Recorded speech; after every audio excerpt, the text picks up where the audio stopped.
ta lọ́lọ́run ò ní kúre. Àlàáfíà Ọlọ́run kó máa bẹ fún gbogbo àwa tí Ọlọ́run kádàrá kí a máa bẹ ní ojú ọ̀nà tọ́lọ́run ò ṣe wá ní ẹni tí ń wọnú igbó. Mo sì kí bàbá wa Ọba Ghandi Afọlábí Orúmọ Gẹ̀gẹ̀, bàbá àlùbáríkà, Ọlọ́run ní jẹ́ ó bàjẹ́ fún yín. Bákan náà bàbá Sheikh Dr. Toliat Yunus Ayélára second, Ọlọ́run ní jẹ́ ó burú fún yín. Gbogbo ẹ̀yin bàbá yìí, gbogbo tí ń jọ mọ́ àwọn àdánwò àdántán, Ọlọ́run ní fi sí ọ̀rọ̀ yín. Ṣé rí, mo kàn fẹ́ ṣàlàyé àwọn kankan lénìí.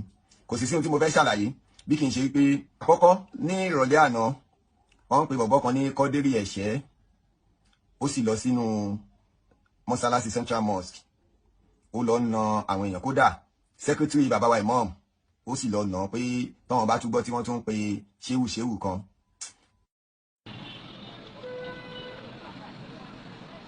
ẹ̀yin lẹ súnmọ́ bí ẹ tẹ́wọ́ kejì náà. Àkọ́kọ́ Ẹ̀ṣẹ́ Kọ́dírì, gbogbo èyí tó ń ṣe yìí ṣé tó bá ṣẹlẹ̀ tán ṣẹ́mi ẹ kù, àkọ́kọ́ nù lórí yẹn. Mo wá tún wá rí fọ́nrán kan tí bóyá wọ́n fún lówó ni o, bóyá òun fúnra rẹ̀ ló kọ̀ wò pé òun fẹ́ jẹun. Èyí tí wọ́n bọ̀bọ́ tí wọ́n pè ní ta lọ́lọ́run wà, àkọ́kọ́ ti ta lọ́lọ́run àbí kí náà ń pè ẹ́, àbí ta lè ṣù, àbí ṣù gangan. Ìjọ tí wọ́n mú ẹ sátìmọ́lé, mo pẹ̀lú ẹni tó jáde tí mò ń sọ fún àwọn èèyàn pé kò yẹ kán mú, kí ló ṣẹlẹ̀, àṣeṣe ló yẹ kó o kú sẹ́wọ̀n, àṣẹ ni ẹ̀wọ̀n gangan ni ẹ́. Torí àkọ́kọ́ ní tó sọ láàárọ̀ yìí ó ti fi hàn pé ẹ̀wọ̀n ló máa padà kú sí, kò sí nǹkan kan àní ẹ̀wọ̀n ló máa padà kú sí. Àkọ́kọ́ òun pé Sheikh Dr. Toliat Yunus Ayélára second, ó sọ pé tọ́ílẹ̀tì Yunusa lẹ́nu tìrú tiẹ̀. ẹyọ nìkan péré kó tú ìlú mọ́ yín lórí. Tọ́lẹ̀tì Ayélára ó fẹ́ tùlù mọ́ ọba Ṣàngó Ògbómọ̀ṣọ́, fẹ́ tùlù mọ́ bàbá yẹn lórí. Torí wípé ọba Ògbómọ̀ṣọ́ ó sọ pé bóyá torí kọ́ pé òun yẹ ìmáàmù ààfin, àtìgbà yẹn ni wàhálà àti dìbà Tọ́lẹ̀tì Ayélára.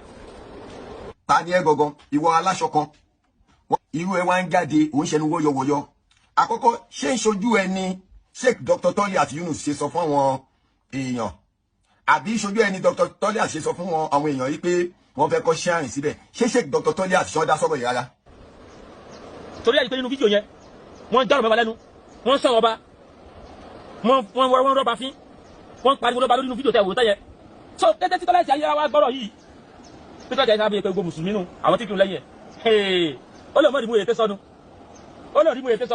ó ní ẹ ọba Ṣọ̀ún ó fẹ́ kọ́ ilé òòṣà rẹ̀ sẹ́gbẹ̀rẹ̀ mọ́sálásí. Tí ìbá yín pé ó ti yá wèrè, olórí ibú ẹ̀dá ló fẹ́ yà lẹ́nu rú ẹ sí Sheikh Dr. Toliat Yunus. Who are you? Ta ni ẹ gangan? Ibo ló wà, ibo ló já mọ́? Ẹ̀yin náà ẹgbọ́n tó sọ. Tó fà gangan ni mo sọ fún yín o. Tọ́lẹ̀tì Ayélára ti lọ bá àwọn ọmọ Ògbómọ̀ṣọ́ lẹ́yìn, ó jọ bá àwọn ọmọ Ògbómọ̀ṣọ́ àwọn mùsùlùmí, ó jọ bá wọn lẹ́yìn pé ọba fẹ́ kọ́ shrine rẹ̀ sí ẹgbẹ́ mọ́sálásí. Níbi Islam wà bá wa délé lónìí, níbi tá a lè ronú mọ́, níbi tó rí àwọn ẹ̀ ti dàrú dé. Àkọ́kọ́ wọ́n fún ẹ ní information, o ò béèrè dáadáa. O ní kété tí bàbá sọ̀rọ̀ báyìí, ìmọ̀ọ́mù jáde pé wọ́n rí mú ètè sọ́nu, wọ́n ní ọba Ṣọ̀ún ó fẹ́ ṣé ibo ni Sheikh Dr. Toliat Yunus Ayélára, ibo ni wọ́n ti bẹ́ẹ̀ sọ̀rọ̀ tí ìbájú pórí ẹ ti dàrú? Ta lọ́lọ́run àbí ta lè ṣọ àbí kí ló ń pè rẹ? Tí ìbájú pó ti yá wèrè, ìwọ tó yẹ kó kú sẹ́wọ̀n. Ìmáàmù Toliat kọjá ẹni tí ìwọ lè máa ṣẹ́nu wọ́lọ́wọ́lọ́ sí o. Torí ní ìsìn ẹ ti ń fẹ́ lọ mọ́ ọ̀rọ̀ ìṣẹ̀ṣe. Ó ṣẹlẹ̀ láàrin oníṣẹ̀ṣe àti mùsùlùmí nílùú.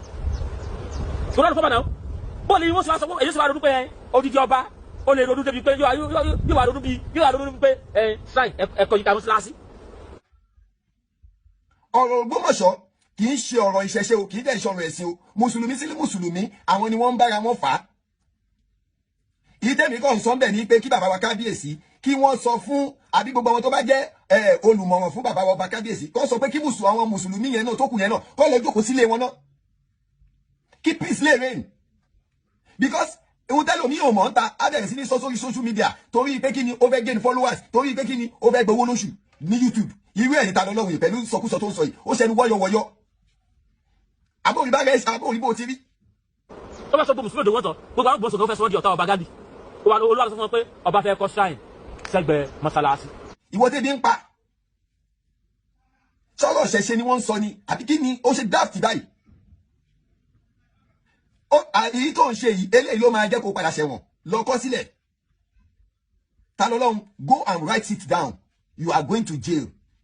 Because ohun tí ó kàn ẹ́ lọ́wọ́ kàn ẹ́ lẹ́sẹ̀ ló ń dá sí. ọ̀rọ̀ tí ìmọ̀ọ́mù ò sọ tó onímọ̀ọ́mù sọ ó máa rò pé àwọn tí wọ́n bẹ̀rẹ̀ fà ní tó bá ṣẹlẹ̀ tán wàá rí pápá ẹ̀ ò ní ká ó máa rò pé ìgbà tó ṣẹlẹ̀ ti jọ́sí tán bẹ́ẹ̀ bẹ́ẹ̀ ó mọ iye ọdún tó lò lẹ́ ó mọ iye oṣù tó lò lẹ́wọ̀n tí gbogbo ayé ń bá wa ẹ fi ta lọ́lọ́run lẹ̀ kí ló ṣe èyí tó wá ṣe yìí ṣé o ti kọ lẹ́tà sẹ́wọ̀n àbọ̀rò pé gbogbo èèyàn ló ṣe máa sọ̀rọ̀ sí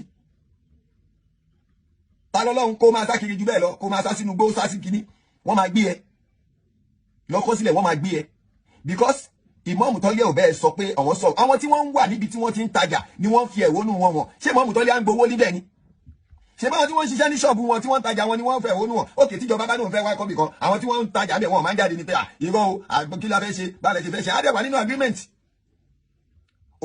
torí pé bàbá ìmọ̀ọ́mù ti sọ̀rọ̀ ìwọ́dẹ̀ wa ń pa irọ́ ńláńlá pé bàbá ìmọ̀ọ́mù ṣé ọ̀rọ̀ tó sọ yìí ibo ni ìmọ̀ọ́mù ti bẹ́ẹ̀ sọ. sọ fún wọn pé tọ́ bá ti wá ẹja ní mọ́ lọ́ni o ìlú ìsàlẹ̀ fẹ́ kọ́ bẹ́ẹ̀ o. ta lọ́lọ́run mo tọ́ lọ́run alábòsí ìnẹni alábòsí ìdálẹ́ ta lọ́lọ́run ò ní dalẹ́ pẹ̀lú pé òun pa irọ́ mọ́ ìmọ̀ọ́mù Ògbómọ̀ṣọ́ ní ohun tó rí tí ò sí lẹ́nu ẹ àti ìwọ tó pẹrẹ ní fàtáyẹ̀ ṣe àbí kí ló pẹrẹ tí wọn náà lọ ń jà kiri pé wàá pa wọn wàá ṣe kinní kan gbogbo yẹn á ṣẹ̀wọ̀n bàbá wọn bá Ghandi Orúmọgẹ̀gẹ̀ Ọlọ́run níjó burú fún yín ẹ jọ mo ń sọ mo tún sọ ẹ mọ bí ìrẹ́pọ̀ ṣe máa wà láàrin ẹ̀yin àti ìmọ̀ọ́mù ó tún wá mú kárí ẹ oníjọ tí wọ́n ti jẹ ìmọ̀ọ́mù láàfin ìjọ yẹn ni Sheikh Dr. Toliat ti dé ṣé nígbà tí wọ́n wá jẹ ìmọ̀ọ́mù Sheikh Dr. Toliat ṣó tún kankan lára wọn ṣá àkọ́kọ́ ẹni tó fi jẹ ìmọ̀ọ́mù kò kápẹ́kù kankan láti sọ pé òun fẹ́ bá ìmọ̀ọ́mù drag anything kò sí nǹkan kan kò ní qualification kankan tó lè fi bá ìmọ̀ọ́mù figagbága kò sí gbogbo ẹnu mo fi sọ in terms of talk ṣojú ìtàn tó sọ kiri náà in terms of anything kábà sọ pé yẹn ló máa wá jẹ́ kí ẹrù máa ba ìmọ̀ọ́mù Ògbómọ̀ṣọ́ ó tún wá ní ìmọ̀ọ́mù Ògbómọ̀ṣọ́ ọmọ àlè ni wọ́n. irú àti wàá wù ní lọ́wọ́dí ká mọ̀ lọ́wọ́dí kí ìwà ló ń lọ bí tí àwọn ará ayélujára sọ ń jọ sí wípé kèrè sọmọ ilé àwọn kèrè sọmọ Ògbómọ̀ṣọ́ tọ́lẹ̀tì ayélujára sọmọ Ògbómọ̀ṣọ́ ó kà nígbà tí lẹ́tà bá dé wá bá ẹ mo mọ̀ pé okú máa sákiri inú gbọ́nà ni wàá ṣàlàyé torí ọ̀rọ̀ ṣẹṣẹ kọ́ leléyìí ìṣẹ̀ṣe ló ń jà fún o tún ti ń tọ́nà wọ́ nǹkan míì o ti ń tan iná sí nǹkan míì aráàlú wọn jáde nítorí pé ibi tí wọ́n ti ń tajà ni ẹ̀ẹ́dẹ̀ sọ pé ẹ rí ìmọ̀ọ́mù níbẹ̀ kódà kò sọmọ ìmọ̀ọ́mù kankan ńbẹ̀ kódà kò CPA kò àbí anything tó represent ìmọ̀ọ́mù ńbẹ̀ ìwọ wá jáde lẹ́nu ó ṣẹnu wọ́yọ̀wọ̀ yóò ṣàgbádá gẹrẹjẹ aṣọ kan làpárò ń wọ̀ tẹ́lẹ̀ ó rí pé tó bá wọṣọ tuntun èyí ń dà tó bá wọṣọ àlòkù náà ló ń dà kò sí ohun tó fà á ayé ti tán lára ẹ ọ̀run ló dẹ̀ ń kù tó ń kọ lẹ́tà sí ẹ bàbá wọn bá Ghandi Afọlábí Orúmọgẹ̀gẹ̀ Ọlọ́run níjó burú fún ẹjọ́ nítorí tọlọ́run ẹjọ́ ẹ jẹ́ kíkì ní ìyó tán bàbá wọn bá Sheikh Dr. Toliat Yunus ẹjọ́ ẹ má fèsì fún anybody ẹ má fún anybody lésì ẹ tiẹ̀ má sọ sí ẹ má dá sí rárá ẹ jẹ́ kí wọ́n máa gbó lọ ṣẹ́rí ta lọ́lọ́run yìí bóyá wọ́n ti fún lówó ni bóyá information kan ló gbọ́ ni bóyá òun náà fẹ́ tajà ni o ẹ fi ilẹ̀ ohun tó máa pàrọ̀ ló ti tara wọlé lóòótọ́ oṣù Kùránì ọ ní ọmọdé búròkò ó kojú wẹ òòjọ́ lòrò pólúwèrè ń pani ni tóró ti sùn Kùránì ó ti bìlíf pé ó ti ara ìfò rárá èyí tó fẹ́ dáwọ́lé ìlú máa fi mọ̀ pé nǹkan ń bọ̀ lórí ẹ̀ báwa ọba Ghandi Afọlábí Orúmọgẹ̀gẹ̀ kò ní bàjẹ́ ìlú Ògbómọ̀ṣọ́ ò ní dàrú àwọn kìíní yìí fẹ́ dọ́gbọ́n lo ọ̀rọ̀ Ògbómọ̀ṣọ́ láti fi ba nǹkan jẹ́ ni o bàbá ọba Ghandi àníkẹ́ ẹ má gba àwọn mùsùlùmí ẹ má gba àwọn àáfàá yìí láyè mọ́ ẹ má gba anybody wọn láyè kó oníkálukú sì lọ jókòó sílé ẹ̀ náà ẹ̀yin wá wò bóyá ìlú ò ní lálàáfíà kí oníkálukú lọ jó irú ọmọ tó pẹ̀rẹ̀ ní ẹ̀ṣẹ́ kan dé rèé nígbà tó ṣe gbogbo tó fẹ́ ṣe tán lánàá ẹ̀gbọ́n tó sọ ni bàbá ọba Ghandi ayé òní sọ yín lórúkọ aburú ó ní tóun bá túbọ̀ ṣéwù lẹ́nu wọn òun máa pa wọn torí pé kí ni o tó bá láṣẹ gbogbo ayé ẹ̀yin náà gbọ́ bàbá ọba Ghandi Afọlábí ìlú ò ní bàjẹ́ mọ́ yín lọ́wọ́ ìyìn tá à ń rí ojú dẹ́yìn wò lọ́sà ìbádá kẹjọ àtẹ̀yìn àti bàbá wa Sheikh Dr. Toliat Yunus ẹ parí ìjà yìí ohun tó lè parí ni èyí tó lè parí ni tẹ́ bá lè parí ẹ rí i pé gbogbo àwọn ẹlẹ́nu wọ́yọ̀wọ́yọ̀ á gbẹnu dákẹ́ síbì kan àláfíà sì jọba nílùú gbogbo ẹ̀yin kìrìsìtẹ́nì ìlú Ògbómọ̀ṣọ́ mo in fact I really appreciate you people gbogbo ẹ̀yin kìrìsìtẹ́nì Ògbómọ̀ṣọ́ Ọlọ́run ní tó bàjẹ́ fún yín torí wọ́n sà ń fẹ́ kó kíjẹ́ ẹ̀sìn ṣẹlẹ̀ àmọ́ ẹ̀yin kìrìsìtẹ́nì Ọlọ́run sì fún yín ní sùúrù Ọlọ́run ní tó bàjẹ́ mí ìwà kìrìsìtẹ́nì kọ́ ló dà wá láàmú bàbá wọn bá kọ́ ló dà wá láàmú àwọn àáfà yìí látòrí Ṣùbẹ́rù Pàràkò yìí àwọn tí wọ́n ń dà wá láàmú nìyẹn àwọn náà ń bá ọba àwọn náà lọ ń jókòó sáà tó bá gbé bàbá wa kábíyèsí ti lé wọn kó láàfin ẹrí pé àfin alálàáfíà